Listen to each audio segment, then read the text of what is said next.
নমস্কার বন্ধু, কেমন আছো সবাই? আশা করি সকলেই ভালো আছো। গোবিন্দ স্টাডি সেন্টারের নতুন আরেকটি ভিডিওতে তোমাকে জানাই স্বাগতম।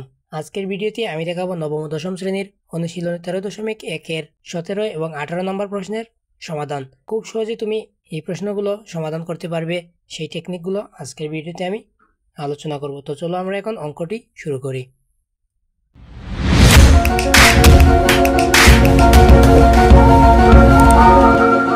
17 নং প্রশ্নে বলেছে কোন ধারার প্রথম n সংখ্যক পদের সমষ্টি n ইন্টু n প্লাস 1 হলে ধারাটি নির্ণয় করো। তো এখানে আমরা দেখতে পাচ্ছি যে ধারাটির প্রথম পদ দেওয়া রয়েছে কি n ইন্টু n প্লাস 1। তো আমরা যদি এখন n এর স্থানে 1 লিখি, এই n এর স্থানে কত হবে? 1 হবে। অর্থাৎ যদি আমরা n ইকুয়াল 1 হলে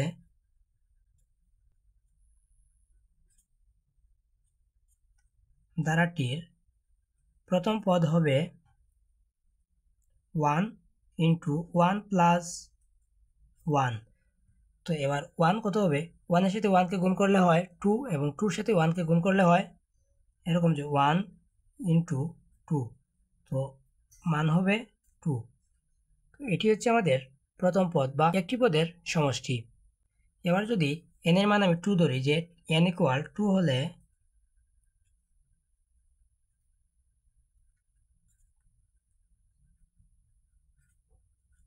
ধারাটির দ্বিতীয় পদের সমষ্টি বা দুইটি পদের সমষ্টি হবে 2 ইন্টু 2 প্লাস 1। অর্থাৎ এরকম যে 2 গুণন 3 হবে 6। দুটি পদের সমষ্টি হবে 6। এবার যদি আমরা তৃতীয় পদ অর্থাৎ তিনটি পদের সমষ্টি ধরি, n এর মান যদি আমি 3 ধরি, যে n ইকুয়াল 3 হলে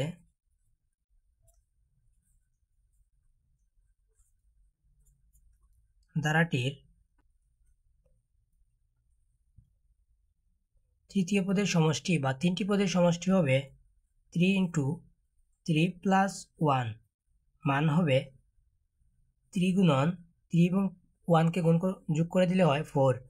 3 4 12। তো এই মানগুলো হচ্ছে প্রথম পদের সমষ্টি হবে 2, দুটি পদের সমষ্টি হবে 6 এবং তিনটি পদের সমষ্টি হবে 12। এবং ধারাটি কত হবে? ধারাটি নির্ণয় করতে হলে আমাদেরকে দ্বিতীয় পদের সমষ্টি থেকে প্রথম পদের সমষ্টি যদি আমরা বিয়োগ করি, তাহলে হয় এরকম যে এটি হচ্ছে আমাদের S1, এই মানটি কি S1, এই মানটি হচ্ছে S2, এই মানটি হচ্ছে আমাদের S3, অর্থাৎ তৃতীয় পদের তিনটি পদের সমষ্টি।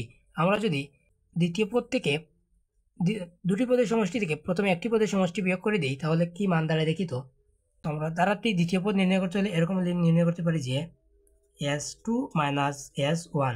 তো ইকুয়াল দাঁড়াবে মান কত হবে? 6 থেকে যদি আমরা 2কে মাইনাস করি, তাহলে হয় 4। তো ধারাটির দ্বিতীয় পদ হচ্ছে 4। ধারাটির প্রথম পদ পেয়েছি কত? ধারাটির প্রথম পদ হচ্ছে 2 এবং দ্বিতীয় পদ পেয়েছি আমরা 4। এবং আমরা তৃতীয় পদ বের করার জন্য একই নিয়ম ফলো করব। একই নিয়ম কি? যে S3 মাইনাস S2। তো S3 বলতে এখানে কত জানি আমরা? 12, এবং 12 থেকে যদি আমরা 6কে মাইনাস করি, তাহলে মান হয় 6। তো নির্ণেয় ধারাটি অতএব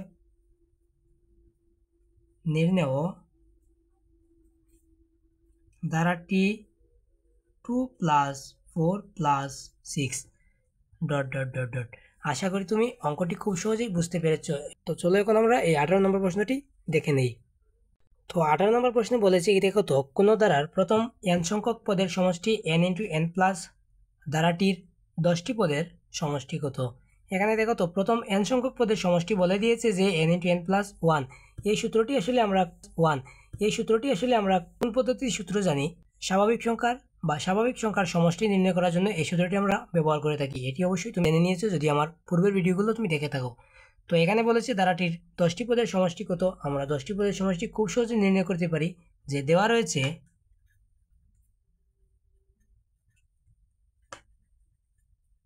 কি দেওয়া আছে দেখো তো, প্রথম n সংখ্যক পদের সমষ্টি n ইন্টু n প্লাস 1। কিন্তু আমরাও জানি যে এটি হচ্ছে একটি স্বাভাবিক সংখ্যার সমষ্টি নির্ণয়ের সূত্র। তো আমি দেওয়া আছে ধরেই অঙ্কটি করতে পারি যে ধারাটির প্রথম n সংখ্যক পদের সমষ্টি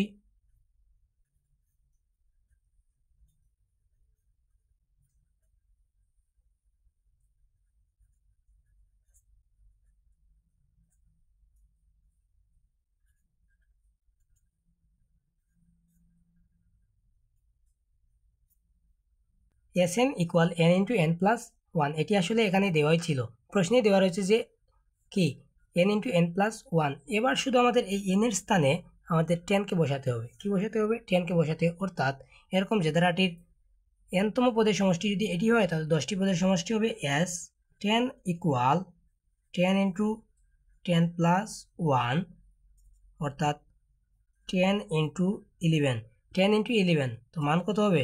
10 এবং 11কে গুণ করে দিলে মান যা আসবে সেটি হচ্ছে আমাদের 10টি পদের সমষ্টি, অর্থাৎ 110, অর্থাৎ 110।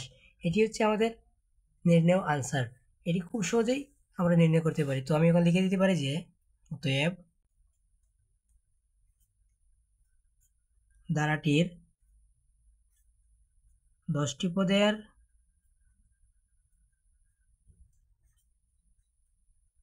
সমষ্টি 110। এটি হচ্ছে আমাদের নির্ণয় আনসার। কত সহজ, তাই না?